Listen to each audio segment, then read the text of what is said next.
وہ ایک نیک خاتون تھی، متقی پرہیزگار اللہ کی ولیہ تھی. اس کی ایک بیٹی تھی جو اپنی حرکتوں سے باز نہیں آتی تھی. گناہوں پہ گناہ کرتے رہنا، دوسری عورتوں کی عزت نہ کرنا، ہر وقت اپنی جوانی پہ ناز کرتے رہنا، موبائل ہاتھ میں دن رات غلیظ ڈرامے دیکھتے رہنا. ماں کہتی بیٹی اٹھو، اللہ کے حضور حاضر ہو جاؤ، نماز پڑھو. تو آگے وہ تلخ لہجے میں کہتی جا جا، میرے سجدوں کی اللہ کو کیا ضرورت، اس کے لیے تو ہے نا، تو ہی سجدے کر. اس طرح کے وہ نازیبا کلمات کہتی رہتی. گناہوں پہ گناہ، غلطیوں پہ غلطیاں، بری صحبت، جوانی کا نشہ، چہرے پہ رونق، حسن پہ ناز، فخر اور غرور نے اس کو کریم رب کی چوکھٹ سے دور کر دیا، آخرت کی فکر سے دور کر دیا، خشیت الہی سے دور کر دیا.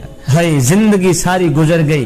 ایک دن موت کا فرشتہ آیا، اس بد کردار عورت کی جب روح نکلی، گھر والوں نے اٹھایا، اسے ایک اندھیری کوٹڑی میں جا سلایا. مرنے کے بعد ماں نے بیٹی کو خواب میں دیکھا. اس نیک ولیہ نے، متقی پرہیزگار عورت نے اپنی بیٹی کو خواب میں دیکھا اور پوچھا بیٹی بتا تیرے رب نے تیرے ساتھ کیا سلوک کیا، تیرے رب نے تیرے ساتھ کیا سلوک کیا. اب ہر وقت سوشل میڈیا کے ساتھ وابستہ رہنے والی، نماز کے قریب نہ جانے والی، قرآن کے قریب نہ جانے والی میری مائیں بہنیں ضرور سنیں.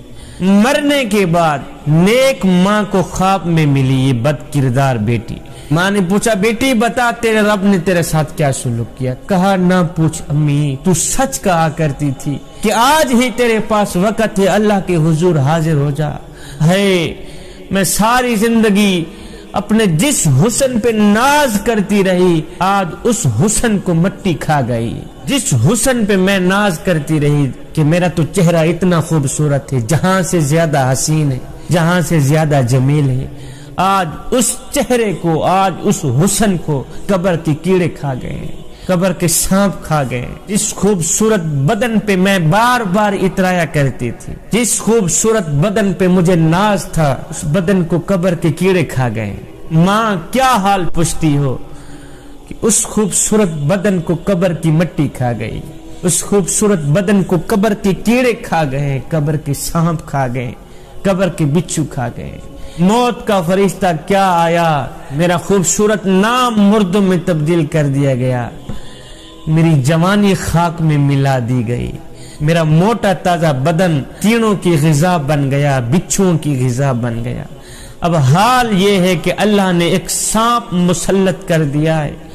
وہ سانپ دن رات مجھے ڈستا ہے، دن رات مجھے ڈستا ہے، اور اس کا ایک بار ڈسنا اتنا درد ہوتا ہے کہ کائنات کا سارا درد ملا دیا جائے تو وہ درد کم ہوگا، لیکن اس سانپ کے ڈسنے کا درد مجھے زیادہ ہوتا ہے.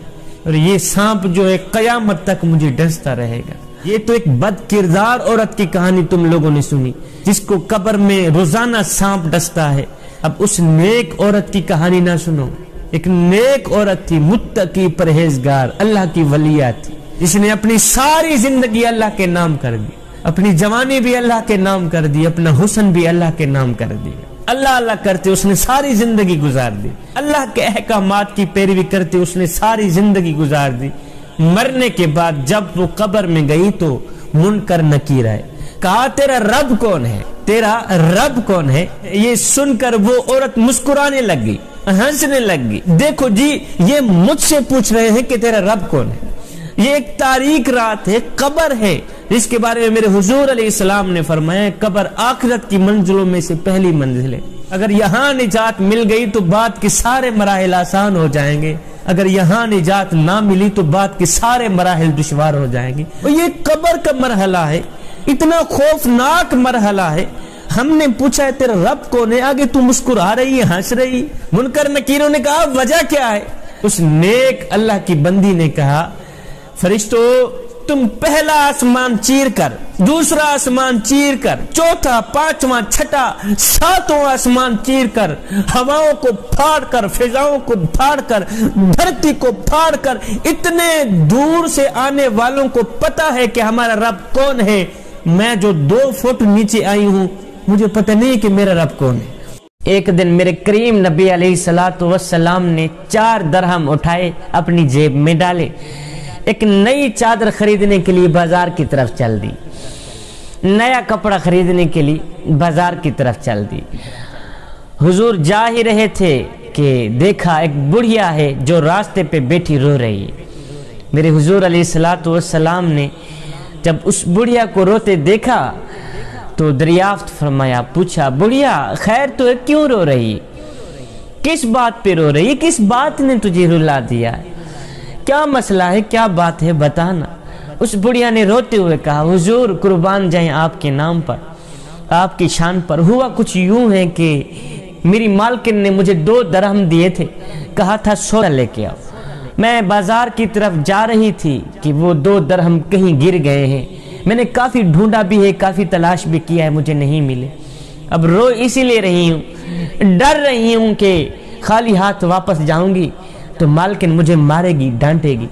میرے حضور علیہ السلام نے جب اس بڑھیا کی یہ فریاد سنی تو میرے حضور علیہ السلام نے اپنی جیب میں ہاتھ مبارک ڈالا، 2 درہم نکالے، اس بڑھیا کے ہاتھ میں دے، بڑھیا جاؤ سودا لے کے جلدی اپنی مالکن کو دے، تیرا مسئلہ حل ہو گیا۔ 2 درہم گرے ہیں نا، تجھے ڈر ہے کہ خالی ہاتھ واپس جاؤں گی تو مالکن مجھے مارے گی، ڈانٹے گی، اس ڈانٹ ڈپٹ سے ہم تجھے بچاتے ہیں، اس مار سے ہم تجھے بچاتے ہیں، یہ لو 2 درہم، جلدی جاؤ سودا لے کے واپس مالکن کو دے۔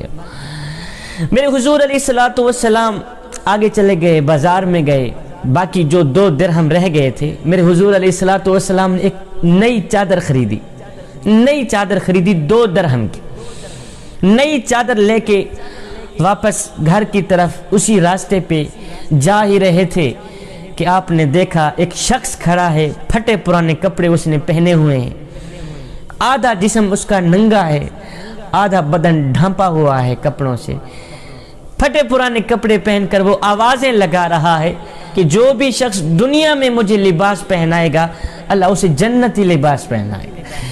اللہ آوازیں دے رہا تھا کہ جو بھی شخص مجھے اس دنیا میں لباس پہنائے گا نا، قیامت کے دن میرا اللہ اسے جنتی لباس پہنائے گا۔ یہ سنتے ہی میرے کریم نبی علیہ السلام نے کیا کیا، وہی نئی خریدی چادر میرے حضور علیہ السلام نے اس شخص کو دے دی، کہا میاں یہ لو چادر، یہ لو چادر، اپنا ننگا بدن ڈھانپ لو اور دعا کرتے رہنا کہ اللہ تعالی ہمیں قیامت کے دن جنتی لباس پہنائے گا۔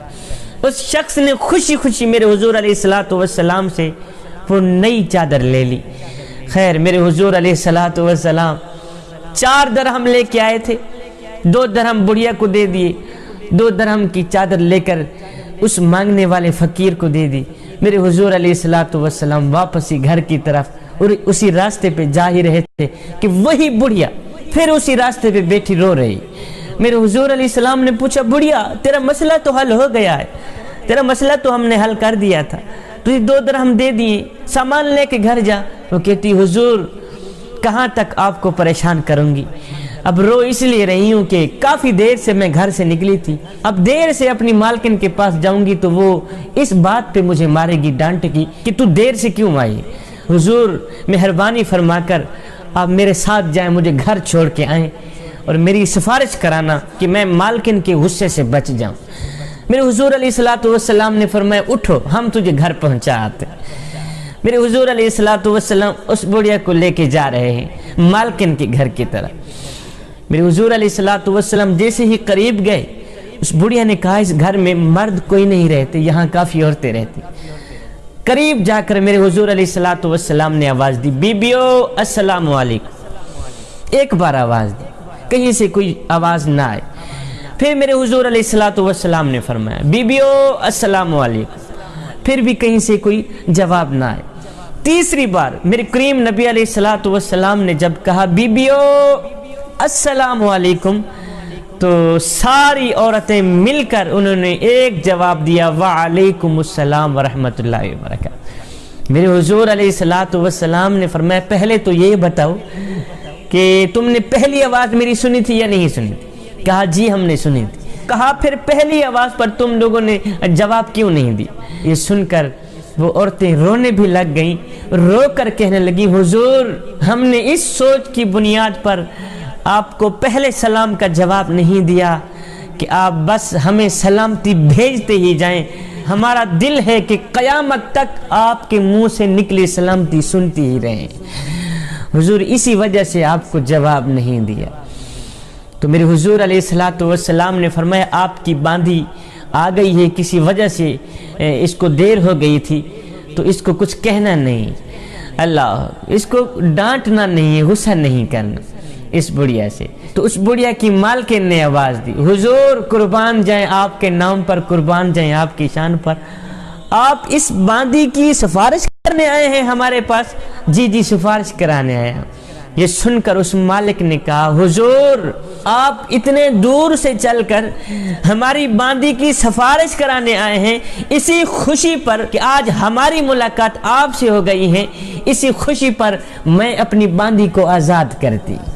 آپ کے آنے کی وجہ سے، آپ کے آنے کی خوشی پر میں اپنی اس بڑھیا باندھی کو آزاد کرتی ہوں، یہ آج سے آزاد ہے، جو مرضی یہ کرے، آج سے یہ ہماری کوئی نکرانی، کوئی لونڈی نہیں ہے۔ یہ سن کر حضور علیہ السلام مسکرائے۔